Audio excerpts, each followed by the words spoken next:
അപ്പോ ഭൂമിയിൽ വീണ ഭാര്യയുടെ ചോരയ്ക്ക് പകരം ചോദിക്കാൻ വന്നതാണല്ലേ? പക്ഷേ നിനക്ക് വന്ന സ്ഥലം തെറ്റിപ്പോയില്ലോടാ മോനെ. എടാ, നിന്ന നിൽപ്പിൽ നിന്നെ ഉടലോടെ പറഞ്ഞയക്കാൻ കെൽപ്പുള്ള മാണിക്കോത്ത് മഹേന്ദ്രന്റെ മുന്നിലേക്ക് ആയുസ് തീർക്കാൻ വേണ്ടിട്ട് ആരെങ്കിലും വന്ന് കേറുവോടാ? നീ ചാവേറാടാ, ചാകാൻ വന്നവൻ. എന്നാ കൊല്ലടാ.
ഇതെന്റെ അച്ഛനാ, എനിക്ക് ജന്മം തന്ന ആൾ.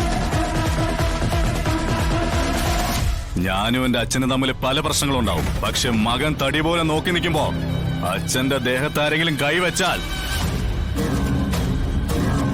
വെക്കുന്നവൻ ഇവിടുന്ന് രണ്ടു കാലം നടന്നു പോവില്ല. അത് മക്കൾക്ക് എന്നെ കുറിച്ച് അറിയാഞ്ഞിട്ടാ. ഞാൻ വിഷ്ണു, സത്യഭാമയുടെ മകൻ. പാളയം വിഷ്ണു, ഇടിവള വിഷ്ണു, അങ്ങനെ പേരുകളും ബഹുമതികളും ഒരുപാടുണ്ട്. എന്നെ കുറിച്ച് അറിയണമെങ്കിൽ കുറച്ച് പുറകോട്ടുള്ള കഥകള് പാളയം മാർക്കറ്റിൽ നിന്ന് എടുക്കേണ്ടി വരും. അതൊരു പക്ഷെ മക്കൾക്ക് താങ്ങാൻ പറ്റിയെന്ന് വരില്ല. അപ്പോ കനൽക്കട്ടയിൽ ഉറുമ്പിനെ കൊണ്ട് അരിവിപ്പിക്കാനുള്ള പരിപാടിയാണല്ലേ?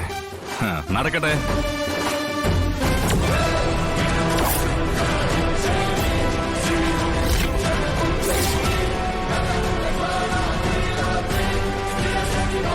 നീ എന്തായാലും നിന്നെ സ്വയം പരിചയപ്പെടുത്തി ശ്രദ്ധിക്കുക. നീ അറിഞ്ഞോ ഞാൻ ആരാണെന്ന്? എനിക്കിതുപോലെ കുറച്ച് പുറകോട്ടുള്ള മാർക്കറ്റിലെ കഥയൊന്നുമില്ല. കാരണം ഞാൻ കൂടുതലും പുറത്തല്ലായിരുന്നു, അങ്ങകത്തായിരുന്നു, സെൻട്രൽ ജയിലില്.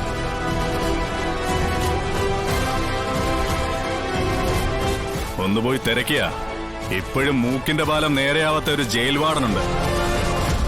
3 ദിവസമാ വയറ്റിൽ നിന്നുള്ള നീരും വെള്ളവും നിർത്താതെ പോയിക്കൊണ്ടിരുന്നത്. കൂടെ ഇടിക്കാൻ വന്ന പോലീസുകാർക്ക് അത് നേരെ തിരിച്ചാ സംഭവിച്ചത്. വയറ്റിൽ നിന്നേ പോകുന്നില്ലായിരുന്നു. അതുകൊണ്ട് വിളച്ചിലൊക്കെ അങ്ങ് ഗേറ്റിന്റെ പുറത്ത്. ഇത് നട്ടെല്ലുള്ള ആണുങ്ങൾ താമസിക്കുന്ന വീടാ. കുഴപ്പത്തിന് എന്തെങ്കിലും വന്നാ നടുവും കാണില്ല, നട്ടെല്ലും കാണില്ല. നിർത്ത്. നാവ് കൊണ്ട് മരം മുറിക്കാൻ പ്രയാസമാണെങ്കിലും നീ അതിന് ശ്രമിക്കുന്നുണ്ടല്ലോ. കൊള്ളാം. പക്ഷെ അപ്പനാണെങ്കിലും മകനാണെങ്കിലും എനിക്ക് എന്റെ ഇരയെ കിട്ടിയാൽ മതി.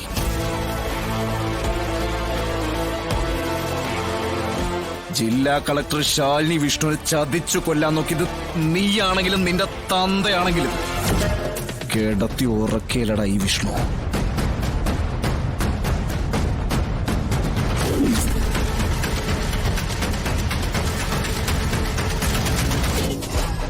അതൊന്ന് നിന്നെയും നിന്റെ അച്ഛനെ ഒന്ന് അറിയിച്ചു തരാനാ നിന്റെയൊക്കെ മടേ കയറി വന്ന് ഇങ്ങനെ നെഞ്ചു വിരിച്ച് വെല്ലുവിളിക്കുന്നേ. സത്യം തുറന്നു പറഞ്ഞ നീയൊക്കെ നിരപരാധികളാണെങ്കിൽ നിന്റെയൊക്കെ ആയുസിന്റെ എണ്ണം കൂടും. ഇല്ലെങ്കിൽ അത് ഞാനങ്ങ് എടുക്കും. അതിന് നീയൊക്കെ ഈ വെച്ചിരിക്കുന്ന പോലെ ഈ പട്ടാളമൊന്നും എനിക്ക് വേണ്ട. നേരിട്ട് ചെയ്യണോ ഞാൻ വന്ന. അയ്യോ,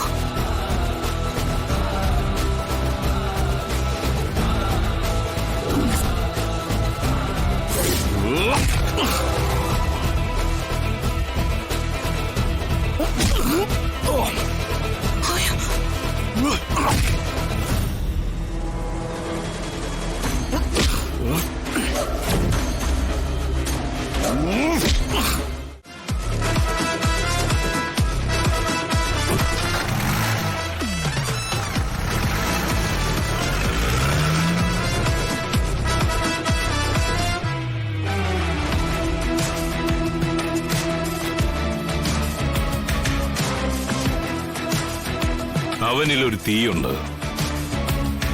നമ്മളെ ഭസ്മമാക്കാൻ പോകുന്ന തീ. ആ തീ ആളിപ്പടരാതെ അടക്കി നിർത്താനുള്ള കഴിവ് നിന്നിലുണ്ടാവണം. എന്നാലേ അവൻ നിന്റെ കയ്യിൽ നിൽക്കൂ. അവനെനിക്ക് തണ്ടിക്ക് തണ്ടിയാ. ചങ്കൂറ്റത്തിന്റെ കാര്യത്തിൽ ഒപ്പത്തിനൊപ്പം നിൽക്കാൻ പോന്നവൻ. പക്ഷേ ഇനി അവൻ ഇങ്ങനൊരു വരവൂടെ വന്നാൽ അവനൊരു മടക്കം ഉണ്ടാവില്ല. ഒടുക്കമേ ഉണ്ടാവൂ.